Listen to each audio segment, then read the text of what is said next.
Well, good evening, ladies and gentlemen, and welcome into the Fighting Taters Show.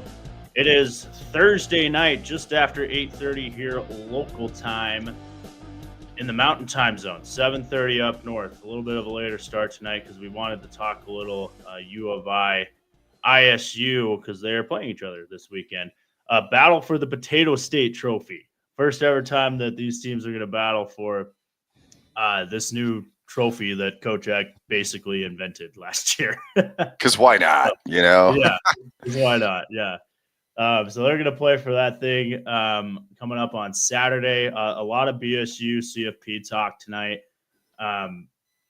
Basically, I'm sure everyone has seen it. They're ranked 12th, seeded 4th in the latest CFP rankings, which hands them a first round bye. Question around Boise, can they hold on to that? My short answer, I don't know. I don't know what yours is, but no. No, they can't. No, it has nothing to do with Boise State, but we'll get into that. Yeah. So we'll touch on that tonight, and then we'll close the show. Colston Loveland is going to play his last game at Michigan Stadium this weekend. They play Northwestern. That game at 1:30 on Saturday. So that'll be Colston Loveland's last home game at Michigan Stadium. So we will touch on kind of what his legacy has been at Michigan, kind of what it means for Idaho moving forward. You can see Michigan start to make some more offers across the state as well with the next couple recruiting classes coming up. So we'll talk about what all of that means. But he is Ryan Luke. My name is Lucas Gephardt. We are the Fighting Taters. We do these shows every week here on IdahoSports.com. We're broadcasting live tonight on the IdahoSports.com Facebook page, YouTube channel, and X account. If you want to listen to any of our previous shows, you can find those on IdahoSports.com on the webpage there. You can also find it wherever you download or subscribe to your podcast as well. We are on Spotify. That's where I'll admit I listened to some of our previous episodes, and I listen to them on Spotify because I think that's pretty cool. And let's be honest, they're riveting. So yep, yeah. So you better go watch and listen to them. Yeah. Last week we had a cool show kind of talking about the state of hockey in Idaho. We had Will Henneke, who's the former voice of the Idaho Steelheads on. We just kind of talked about what the NHL coming to Salt Lake means for Idaho, having the USA Hockey Rivalry Series. So we talked about that. We also have a show we did a couple weeks ago with Brandon Huffman, who works for 24/7 Sports, kind of talking about Idaho's last couple recruiting classes and all that means. So you can find all of that in Spotify, and you can go back on IdahoSports.com as well and listen to some of our previous podcasts. So being it live tonight, we do encourage you to drop a comments. If you're listening on Facebook or YouTube as well, we can pop them up on the screen and discuss those as well. Also want to encourage you guys to like, follow, share, comment, whatever you cool kids do these days with podcasts. We encourage you to do pretty much. Smash the subscribe button. That's right. Yeah, Smash. That'll help us grow. Yep. So all right, let's go ahead and get into this thing. Let's begin with this ISU UofI Potato State Trophy. Look at this thing. For our viewing audience, you can see it up on your screen right now. For those listening, this is basically just a giant block of trophy with the state of Idaho over on the left of it with a giant potato sitting in the middle of it. Pulled this picture off the Idaho State Athletics page just a few moments before we got going here tonight. But this is what they're playing for on Saturday. And you can see all the blank slates. That's where they're going to put who ends up winning these games is going to get a little plaque on that and all that. So, but yeah, let's go ahead and get into this thing. Sold out crowd at Pocatello on Saturday. That's going to be the largest crowd they've had since 2018 when they also played Idaho. Also the last year that ISU finished above 500. Last time the Bengals beat the Vandals was back in 2020, which was also in Pocatello. But you can see there, Idaho has just dominated this series. They lead the series 32-13. But ISU is better than they've been with Coach Hawkins. They're the best they've been since 2018. And we talked. You mentioned a sold out stadium. at the Holt Arena, but now the ICCU Dome. So let's give credit where credit is due. But let's also give credit to the team itself. I mean, I'm looking at this trophy and I'm going, who wouldn't want to play? If you didn't have motivation beforehand to beat the in-state rival from the other, like, You northwest, have it now. like this beautiful block of wood that's shaped in the shape of a potato. And I mean, it is actually probably a really nice piece of wood, but you get your name on it, man. It's a little plaque. Yeah. Let's go. Uh, that said, I think this is actually a better matchup than we say on paper. You go to any rivalry, Ohio State, Michigan. You could go to USC, UCLA. Those are a couple pillow fights nowadays. But anyway, BYU, Utah, right? Some of these big rivalries, I would love for this to feel like a big rivalry. And Idaho State's doing its best part. In fact, on their Instagram page, they're going to do a striped red or orange and black per your seating. Yeah, stripe in the stadium. The stadium. So, like, doing all of those little things, I think really encourages good football. I think it encourages this matchup to be even more so. Now, listen, Idaho comes in as the big brother. Idaho comes in as the fair. I mean, they're 8-3 on the year, having a phenomenal season. I just had popped open the Big Sky standings, sitting comfortably number 3, ahead of the Montana, and Idaho State comes in at number 7. But you look at it and, like, what a logjam. I mean, what a phenomenal conference, top to bottom. The middle's bloated. Idaho State, Eastern, Washington, Northern Arizona, they're all kind of sitting right there in the middle, and they're all really good teams. So I think this is a better game than initially would show up on paper. Yeah, I think so too. And it's just the atmosphere as well that you just talked about in Pocatello. I was at that game back in 2018. Just looked up the attendance. They had 11,000 people inside the dome in that 2018 game. Bengals rolled, baby. They rolled. That was my senior year at ISU, and that was like the most electrifying crowd I had ever been a part of in the 4 years that I was there at ISU. So ISU rolled in that game. Yeah, go ahead. Get this record attendance. Here we go. This is per Wikipedia. Got to be real, right? Yeah. And it probably is. November 22nd, 1980 versus Boise State, 13,895. Yeah. That was a special night too in Pocatello. Those of you listening in Pokey will remember that one well, right? But no, it's I think Coach Hawkins has this team just roll it. Because remember, this was like a year ago or a year or two ago. They were winning like one game a year, right? And now this rivalry. I mean, this is up to the point now where I feel like both coaches are kind of invested in this rivalry now, and I think it's just a great thing for the state to have a trophy like this that they're playing for. Now, talking more game logistics here. Jack Lane, the starting quarterback for Idaho, did play against Weber State, so I suspect will be the starting quarterback for Idaho again, going up against an ISU defense that gave up 77 points against Eastern Washington. ISU scored 42 points against Eastern Washington and got smoked. And it wasn't close. So ISU's got some things to figure out on defense. But let's jump into that. Let's talk about that.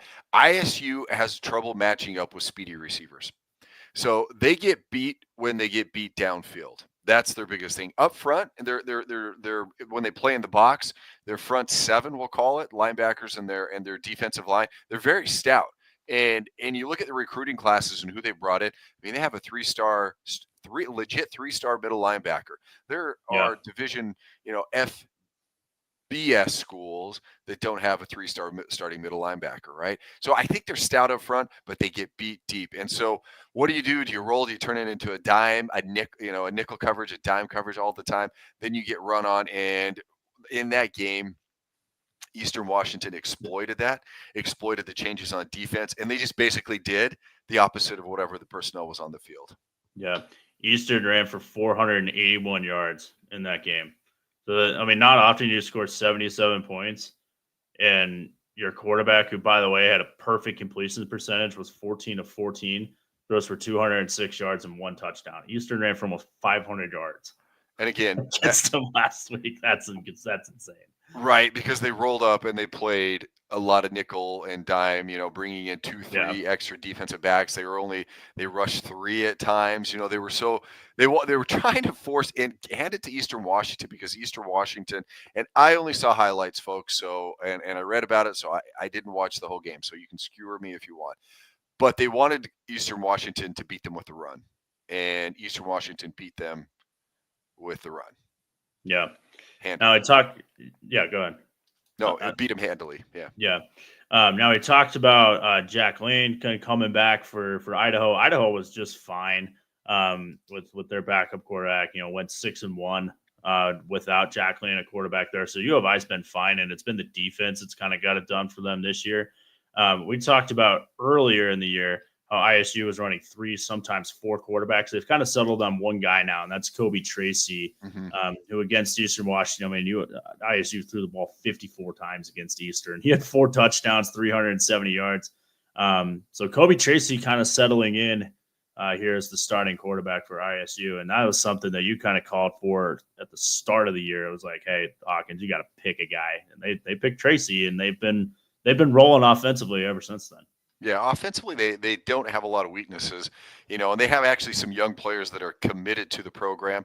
Typically, what happens is you get either some retreads from some other schools, but they've recruited.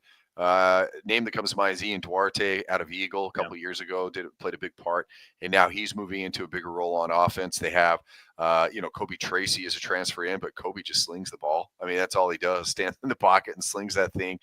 They had to play catch up, so you saw them throw the ball more and more. That typically happens. Some of the gaudy numbers, if you'll see nowadays, as the continued evolution of football, either you're a run and shoot offense, the air raid offense where you're going to throw for 500 and you rush for 54 yards, or when you put up those gaudy numbers, it's because you're chasing a team, and that's what happened in that game, the Idaho State Eastern Washington game. But I do like Kobe Tracy. I mean, he slings the ball, he spins it really well. He has a good look. He has from a purely passing standpoint, he has it's a little cliche, but he has good form. He has good passing form, and he tends to make pretty good decisions. So it's a good sign when you can throw your guy open, and Tracy tends to throw his guys open. Yeah, Tracy, a redshirt senior, I think transferred in to ISU, I think from Utah Tech, if I remember right. Tech, he played correct. At Highland though. Yep. Yeah, Utah Tech.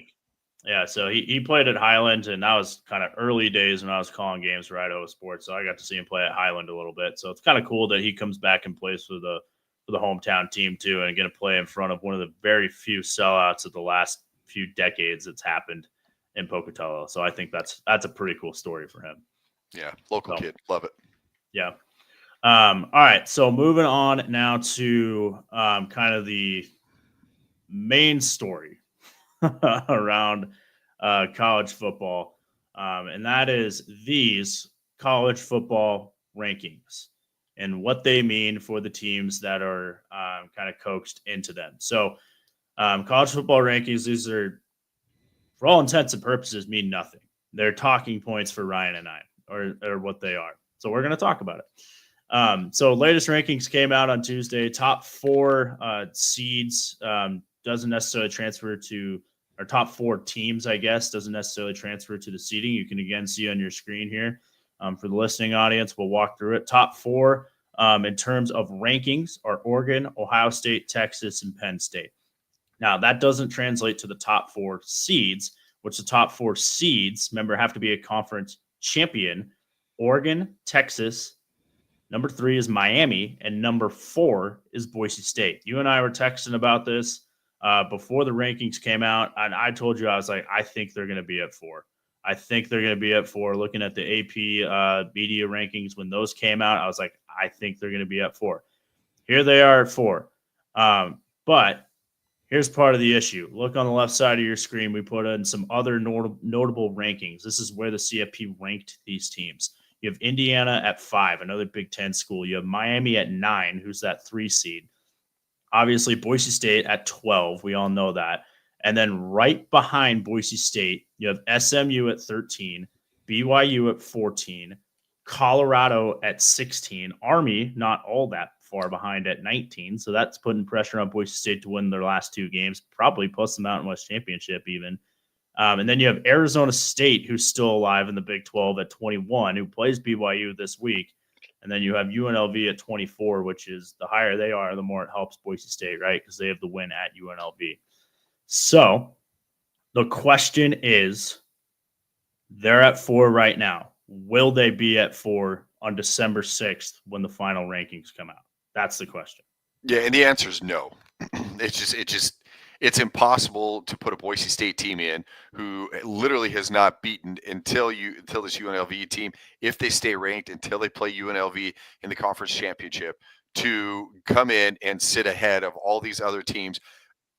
It could even be 2 conference champions, because let's say Clemson somehow sneaks in the ACC championship, right? And they end up winning it. Yeah. Say they beat let's say Miami for this matter. Say it could BYU be SMU goes on, or something too. But yeah, or SMU, any of those teams, right? Boise State is still going to be ranked ahead of. They're going to get a number 3 seed. And that just kind of shows you how this is all broken. As much as I would love to sit here and say, hey, Boise State, greatest thing ever, it's not their fault. I mean, they're playing the hand they're dealt. On top of that, you have so many other teams. Look, BYU, take care of business. They'll end up ranked ahead of Boise State. I mean, there are only 2 here. That ends up taking care of itself. I don't have an outcry. That said, literally, as you and I were texting earlier today, the story broke on CBS Sports that there is basically like, something's fishy here. And BYU is the center of that. And it is fishy. And if you read all the way through and you get to the very bottom, it basically says now they put two individuals to kind of investigate the Big 12 schedule, because Big 12 I hadn't heard this. Yeah. Oh yeah, here, let me read it for you. I have it pulled up. Yeah, go ahead. Well, let me see if I can find it. Don't you? Well, while you find that, here's I'll set it up with BYU's resume. So BYU right now 9-1. You see all 9 of their wins there. Southern Illinois, they do have a win at SMU, win over Wyoming, Kansas State. Kansas State's a good win, I think, still, despite what they've done. At Baylor, Arizona, win against Oklahoma State, escaped against Oklahoma State, won at UCF, escaped again at Utah. Only losses to Kansas, which just happened. Their luck just kind of ran out. They were playing some of these close games, like we said, against the Utahs and the Oklahoma States of the world, just couldn't escape against Kansas. Yeah, and they played better than Kansas. They were the better team. They had more yardage. They did the right things. I think the Retzlaff syndrome kind of caught up to him. He turned the ball over, threw an interception. I mean, they were driving. They were he did some things. It's his fault. And then just the fluke punt that hit the BYU player in the helmet, and then that was a go-ahead score for Kansas. So, for all intents and purposes, you can't lose those games. Like you said, the luck run out on those big games, or on the winning those close games. BYU was the better team. The problem is, and this is what you're going to see, and I'll read this now in the article, but they're just not giving BYU the eye test. That's what they said. That's legit part of this ranking, as they call it, the eye test. So they go into strength of schedule here, and this is on CBSSports.com. And basically talking about the strength of schedule, says they all have limitation. Sports Source co-founder Drew Borland said of the strength of schedule components. I probably researched 30 of them in depth, and as much as they are models and mathematical, there is a fair amount of subjectivity you have to put into building the model. The Big 12 has pointed out that the Mountain West is the 8th among the 9 FBS conferences in strength of schedule, calculated by the NCAA. The Mountain West conference opponents have combined for 480.489 winning percentage, and the Big 12 is second behind the SEC with 5.582. The Big 12 continues to make its case. Committee members Gary Pinkel and the former Missouri coach and journalist Kelly Whiteside have been assigned to evaluate the Big 12 and report back to the committee as a whole. Each FBS conference is assigned committee member who track and play during the season. So now they have this, hey, you've been assigned. We got to reevaluate this. Did we get something wrong? So basically the committee is looking at if they're assessing the Big 12 correctly, right? Correctly. Yeah. Okay. No, that's huge. And I don't know. We did a trick or treat show the night of Halloween, right? Basically the game was about halfway through the college football season. Is this team a treat, meaning like they're going to play well down the stretch, maybe make the CFP, or are they a trick? Or are they going to fall apart in the month of November? You have BYU as a treat. And I remember kind of thinking like, really? They're kind of I said trick. hanging on. Yeah. I said trick. Okay. Yeah. And the reason I said I know trick you were is wavering. Yeah. Yeah, the reason I said it was because I didn't want to cheer against my Cougs, right? I didn't want to do it. That was just, it pains me to do that. And I felt like I put bad juju in the air. I'm like, okay, fine, treat. But at the end of the day, we knew it was going to happen. We knew there was going to be a loss, and it's nobody's surprise. I think it's more discouraging. And talking to some of the BYU faithful and some insiders, this happens so rare for BYU fans to go undefeated, and especially playing in a conference like this, to be at this level and then to be hurt. So Boise State, right? If you're a Boise State fan, you run the Mountain West. That's the expectation, right? You just run it like that. It is what it is. Pac-12, you should be running the Pac-12 too when that rolls around as well, right? When you start playing there. So for a BYU fan to have this level of expectation, that's why it hurts so bad. Boise State, if I'm a Boise State fan, it's easy to be a Boise State fan. It's easy to be disappointed when you're not a national champion, but it's easy to be a Boise State fan because the winning just keeps happening. Yeah. Yeah, well, it does, but trailed by 14 early at San Jose State, right? I mean, they come back, and this game was on bad beats. Like if you had San Jose State plus 14 and a half, I feel for you, because that pick six put Boise State over and had them cover right at the end, which I thought was kind of funny. But I mean, the Nevada game, right, made some mistakes, particularly on special teams. They had a kickoff that they just flat didn't catch, muffed a punt, but they kind of got away with it. San Jose State, the game early, again, made some early mistakes. And then they stopped San Jose State on a 4th down at the goal line where they tried to throw it to like an offensive tackle, which totally changed the course of that game. But say they get that touchdown, I mean, that's how close Boise State's kind of been the last couple weeks to maybe not being as fortunate as they have been. So, I kind of look at it, and Boise State ranked 12th. Are they the 12th best team in the country right now? Or some of these other teams that are right behind them, and the BYUs and SMUs and even the Colorados of the world, as the next couple weeks play out, are they still the 12th best team in the country? That's so. I'm going to go two ways with this. I'm going to say the way they are playing, no. But are they the 12th best team? Possibly. I think talent-wise, some of those teams that you mentioned probably have more talent, but Boise State's notorious for milking more out of less than anybody in the country. But I guess where I'm going with this is Boise State looks extremely disinterested right now. They look like they're kind of slogging through, just like, come on, get us to the end. Yeah, they're going through the motions. Yeah. They look very disinterested. They turn it on when they need to, and they keep it off when they don't want it. And so to me, it's a little frustrating if you're a Boise State fan and you're looking at this, because when you're clobbering teams early, and Ashton Genty looks like he's juiced, and I mean, he still goes for over 200 yards, but it's just a point in the season. And I see this with a lot of teams, specifically teams that know their fate. So Boise State to me is like, okay, just keep winning. We'll get all the wins, but then let's see where they lie. They'll be excited in the championship game because that's going to prove a lot. But right now versus Nevada, San Jose State, like to them, they're going to be a way better team than they are. It feels, and I watched the San Jose State game. Ken Niamuatalo, fantastic coach. He's really reinvigorated that San Jose. They're playing tough. They kind of expose some of the weaknesses that Boise State has. But at the end of the day, Boise State just not playing with a lot of gusto. There's a word for you. Not playing with a lot of gusto right now. Yeah, I mean, they're not blowing teams out, right? I mean, the Washington State game, I maybe Utah State. I think the Washington State Utah State game was the best games they played so far of the year. But the Washington State game, I mean, remember leading up to that game, I was like, okay, this is the game. Like, if we're for real, like, they're going to go win this game. Yeah. And they did, and they won it emphatically. Now, Washington State just lost at New Mexico this week. That hurts them. Bad. So even though they're 9-1, I think it just feels like things are trending down for them because they're winning games, but they're not really going anywhere, right? They've been right at 12-13 the last 2 weeks. Yeah. Or 2-3 weeks in these rankings, right? So here's the deal. I think if they want a first round bye, they got to turn it on. at Wyoming. And they got to blow out Wyoming. They got to blow out Oregon State, and then they got to blow the doors off of whoever comes here for the Mountain West Championship, whether that's Colorado State or UNLV.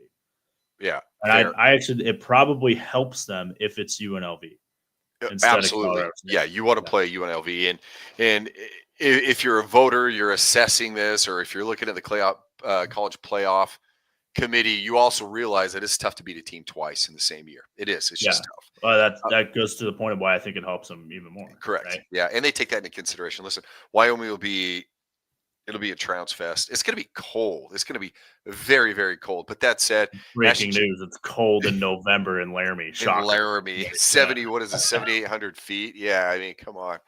Did I ask you? Have you ever been to a game in Laramie? I have. Yeah, it's terrible. It snowed. I've been to one game. It snowed.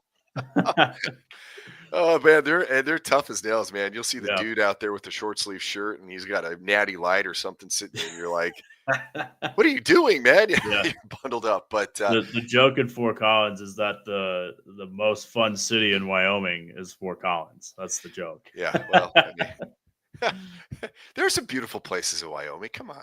Anyway, Yellowstone's not bad. Boise State. Anyway. Boise State. This is going to be a track meet, and they're going to blow them off. So, but Wyoming's absolutely terrible. The Oregon State game really doesn't hold much. Oregon State ran out of gas. They had a good start to the season. They just don't have the depth to be continuously good. Their ones were solid. Once you start getting down towards the end of the season, they start kind of losing some steam.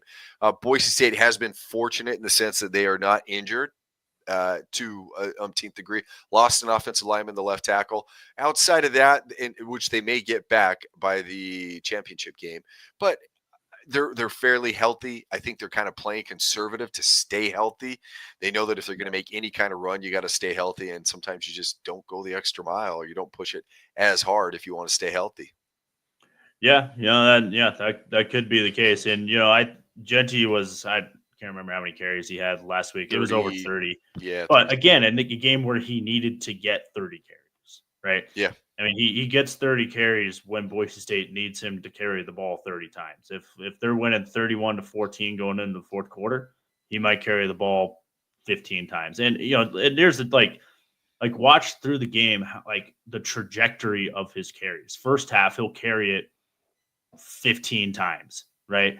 And he'll carry it another 15 times in the second half if they need him to. But you can kind of see, my point is you can kind of see they're trying to establish it early and try to get that lead early. So like you said, maybe they can kind of coast it in the second half. But yeah, it's just such a weird part of the schedule for them right now because they need to win to stay relevant in the CFP, but they also aren't really playing a whole lot of top-notch teams. So it is kind of like sleepwalk territory, I guess, So yeah, and it's tough too. I mean, I don't blame them for what they're doing. I think a bigger question is going to be: is this really who Boise State is, or is this? Which, by the way, it's going to be Colorado State. Colorado State as of right now, yeah, they go to Fresno this week though. Yeah, and then they're at home versus Utah State. And so, and the way they've been playing, I could see them beating Fresno State. I don't think Colorado State helps them that much. I mean, they'd love to have UNLV. Yeah. I look at this conference. So 5-0 in the conference, points for 131, points against 74. This is Colorado State. Boise State, points for and 6-0. So they played 6 games, but they're 245. I mean, they're just laying it on. Now that said, like we said, a couple of these games haven't been that high, but anyway, yeah, it looks like it's going to be Colorado State. Fresno State 3-3 in the conference, 5-5 on the season. I think they get Colorado State. That does not help their situation. Boise State. I don't think it does. And that's going to be, I should know this. I grew up in Fort Collins. I can't even remember the last time Colorado State played for a Mountain West championship. I think the last time they won it Bradley was Van Pelt, baby. Bradley Van Pelt. Yeah. I think the last time they won it was 2002, and conference championships weren't even a thing. So point being, they're going to be up and ready to go for that one too. Yeah. So, all right. Kind of want to wrap up this discussion here about Boise State, about kind of going back to the original question and can they hold on to the first round bye? Probably depends on what happens in the Big 12, right? Here's a team in Arizona State that's up on your screen now that still is in the running to win the Big 12. Absolutely. with Absolutely. BYU going down. Yeah. So Arizona State's 8-2. They play BYU this week, and then they close the season with Arizona. Arizona State is just trending up. And so I think if they win this game, it's been kind of mixed reports in the media. I heard the Joel Klatt show said Arizona State controls its own destiny. And then I saw like another article that said it's BYU, which I guess makes sense because they play each other. But bottom line, whoever wins this BYU Arizona State game probably gets Colorado in the Big 12 championship, right? So this BYU Arizona State game, huge in terms of the Big 12. Now, I want to go back to these initial rankings that we were talking about, and I want to point out who is right on their heels right now. Boise State's at 12. SMU is an ACC school right behind them at 13. Now, Miami is already in the top 4 as a bye. They're the 3 seed, right? So the ACC has already kind of established itself as that 3 seed. So the only way they lose this bye is probably if it's a Big 12 team. And to get to a Big 12 team, you go down to 14 at BYU, you go down to 16 at Colorado, and then Arizona State's at 21. So you figure one of those 3 teams is probably going to win the Big 12. So now the question becomes, would Boise State have a better resume than BYU, Colorado, or Arizona State? That's what this is going to come down to. Yeah, so hear me out on this. So SMU controls its own destiny in the ACC. BYU beat SMU. Clemson is 7-1 in conference play, and Miami's 5-1. Then you can kind of go back and forth. There's this weird calculation I'd have to look at to see who would get it, Clemson or Miami. Okay, but Miami, excuse me, push the wrong button here. So Miami for the remainder of the season. This feeds into Boise State. I promise, folks. I promise. So Miami for the remainder of the year, their schedule looks like this. They have, they play versus Wake Forest and at Syracuse. Those are both wins. I'm telling you right now, football gods shine brightly on the South Beach. Yeah. All of that being said, if BYU because what's going to happen is with this investigation and the remainder of the season, BYU beats Arizona State. If BYU beats Houston, which they should, and then if BYU beats a trending, like a super hot, scalding hot, don't even look at it, they're so hot, Colorado team, honestly, they jump all of these. BYU claims the 3 spot. So then that still leaves the question. I think, BYU scenario, BYU wins out, they jump to the 3 seed. I think they jump to a 3 seed over Miami because the strength of schedule, you have to read that article, over the ACC team. So ultimately what you're looking at is, does Boise State, are they going to be able to climb high enough to get past an ACC team? That's where I think. That's if Boise State. Now, any other team from the Big 12, you're right. Boise State has a really good shot if they take care of business to claim that. I guess it would be the 4 seed. Yeah, with it. Yeah, so you're saying they would have to have a better resume than SMU. Which, look at these graphics, folks. We came prepared. SMU. Boom. 9-1, but also a loss to BYU, right? So SMU, I don't know, because you would also have a loss to you. Like if they win the ACC, they would have probably beat Miami too, right?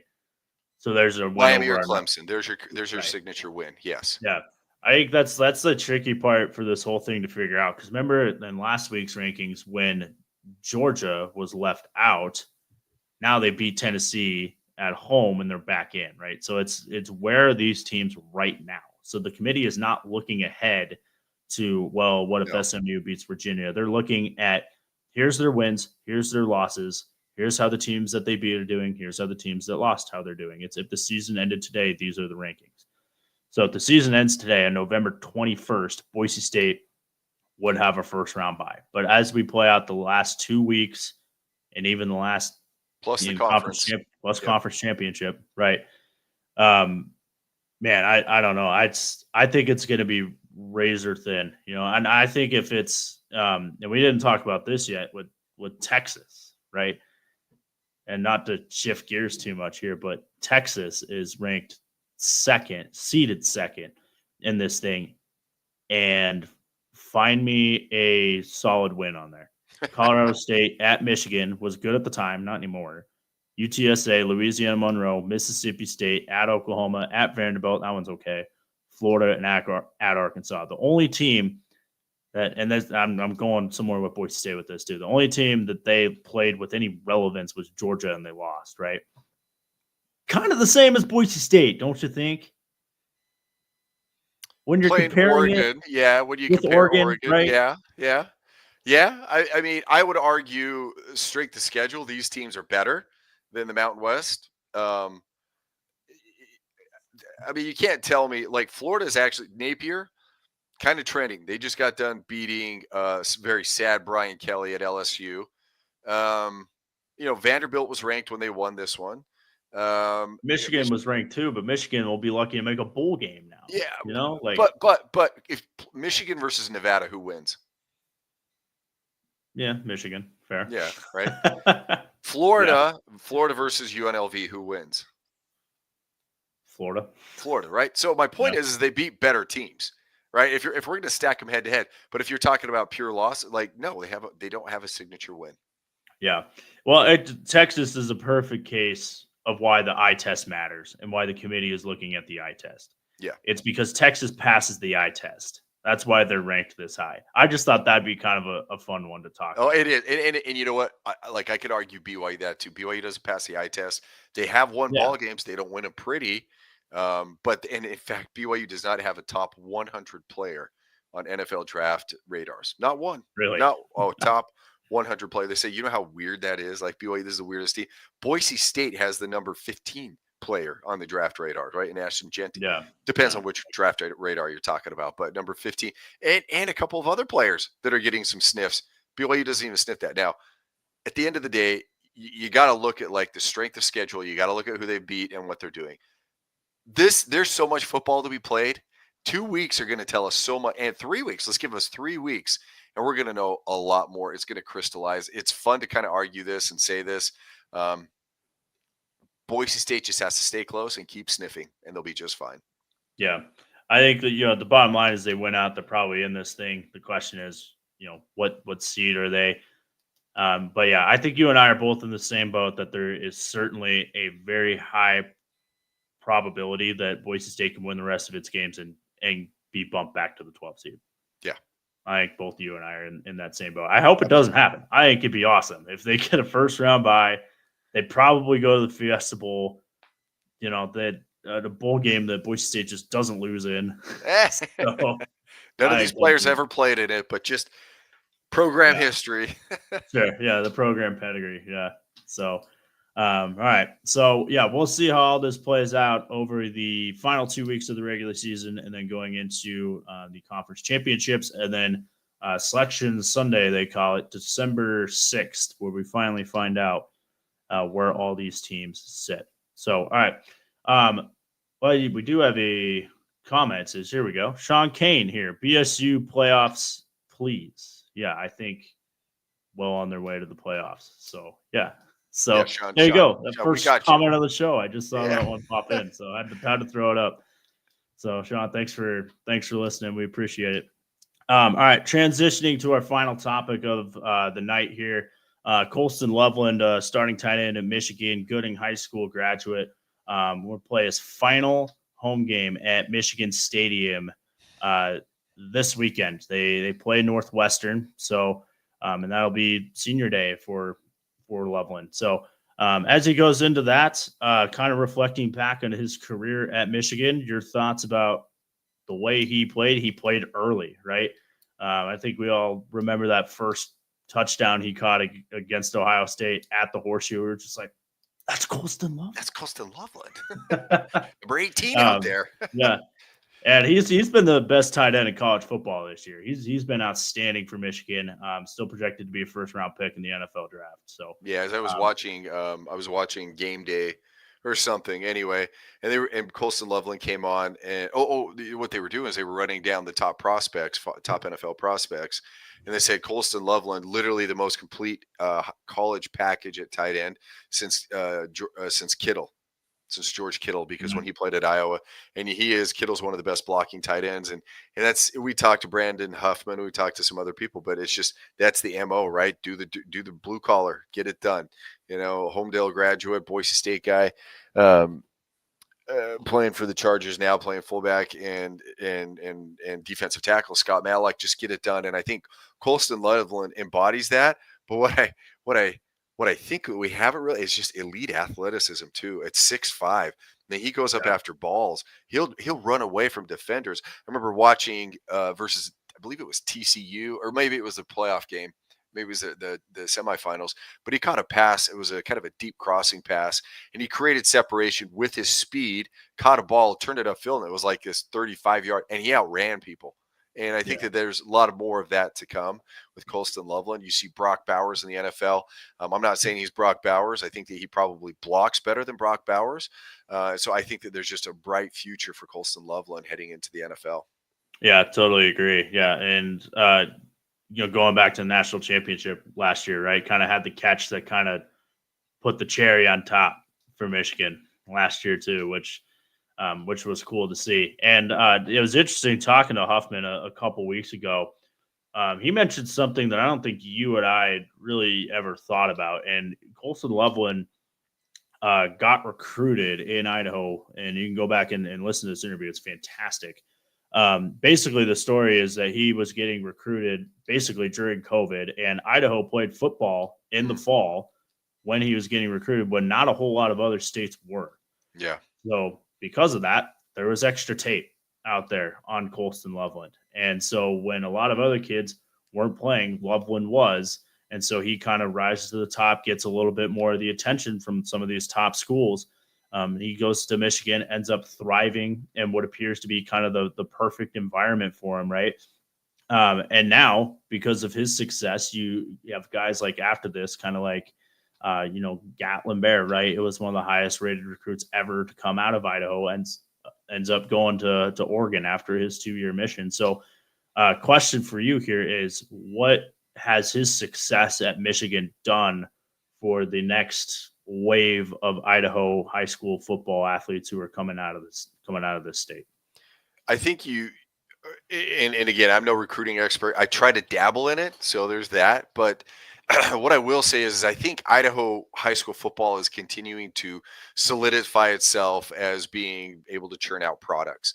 And as the competition level gets better at the high school level here in the state of Idaho, which we have the state championship games coming up here on Saturday, as we continue to get better in the state, and mind you, this goes back to the COVID.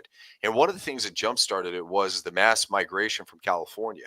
And there were a lot of kids, in fact, and I'm not going to name names, but they came to certain schools because they were playing football. And this happened in Utah, happened in Idaho, and some of these other, we'll call it more conservative states, more open states. They came here and they played football.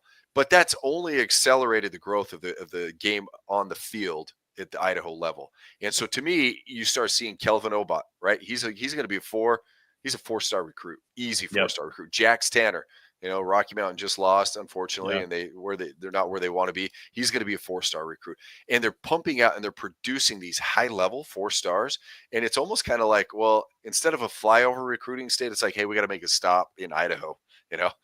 We have the Miami Jet or the Michigan on our way Jet. To Portland. Yeah, as we're going to Washington or Portland, we got to stop in Boise because we got to go see this recruit, wherever he ends up being. And I think that you're starting to see that more and more, just based on the level of play, because kids are getting better. And it's not that we didn't have them before, but it's now the exposure is more, and it's more legit. Like, you're more of a legit player. You cut your chops against better competition. And as Idaho high school football, and they're continuing to kind of expand that, play some out-of-state teams, you will see more and more high-end recruits coming out of Idaho. Yeah. And speaking of Jax Tanner too, I was looking him up on 24/7 Sports. Does have an offer from Michigan, right? So that's just, once you get one, right? And this is a different coaching staff at Michigan now too. Well, kind of, with Harbaugh gone, they'd replace him with the guy who was there already. So maybe some familiarity there. But Jax Tanner offers from Boise State, Boston College, BYU, Cal, and Michigan. And the other guy you mentioned, Kelvin Olbott, who's out of Fruitland, right? So that's a 4A school now, which is the 3rd highest classification in Idaho. offers from Arizona, Auburn, Boise State, BYU, and Cal. So, and that's going in.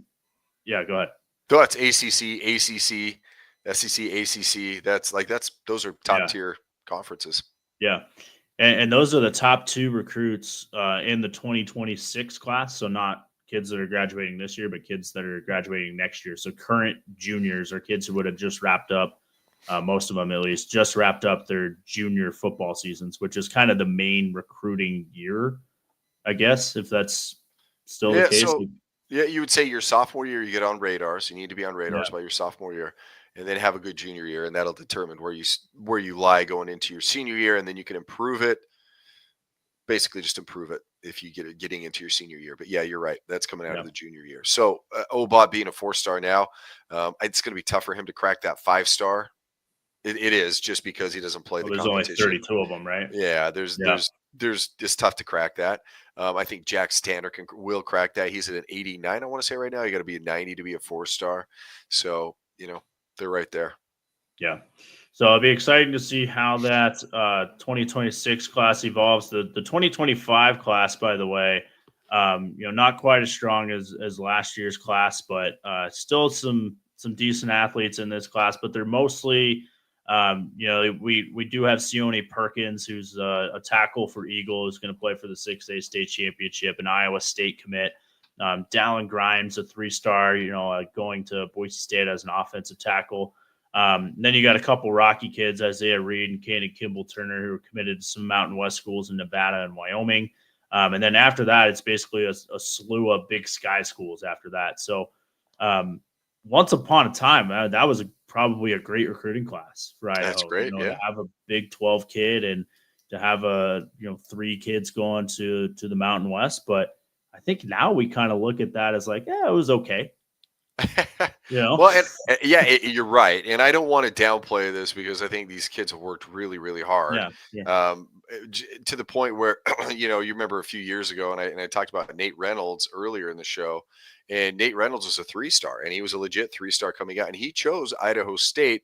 And part of the conversation was, hey, go where you're going to get the most playing time, you feel most comfortable. And so he went to an Idaho State, and you can see that what they put together. And so I think just ultimately you're going to continue seeing this elevation of play.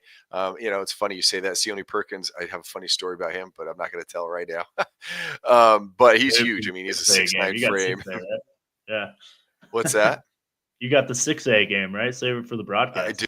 Yeah, I'll be calling that here pretty quick. But and we look Montana State, to get an offer from Montana State, the best school, one of the best schools in the FCS, like Idaho, solid Idaho. So so you have a bunch of Montana States. Moral story is that these guys are going to be good, and this is a great recruiting class. I think it fills out a lot. But boy, look into the future. All of a sudden, you start seeing these SEC offers, ACC offers, Big 12 offers. Like, these are legit kids getting legit offers, and it's going to be fun to see where they end up.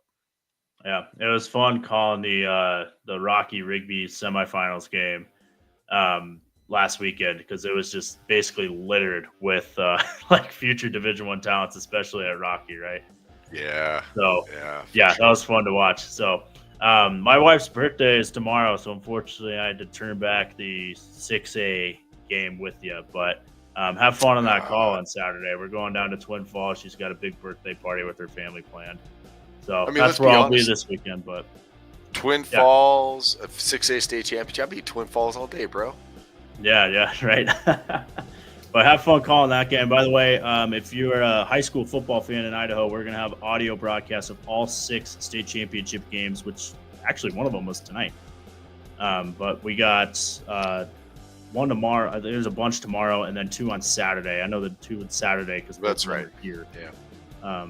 So 6A over at Albertson Stadium. That game starts at 2. And then 4A is Homedale and Sugar. That game starts at 1. But both those games you can listen to them on IdahoSports.com. So there you go. So he's Ryan Luke. My name is Lucas Gephardt. We're the Fighting Taters. We'll see you next week.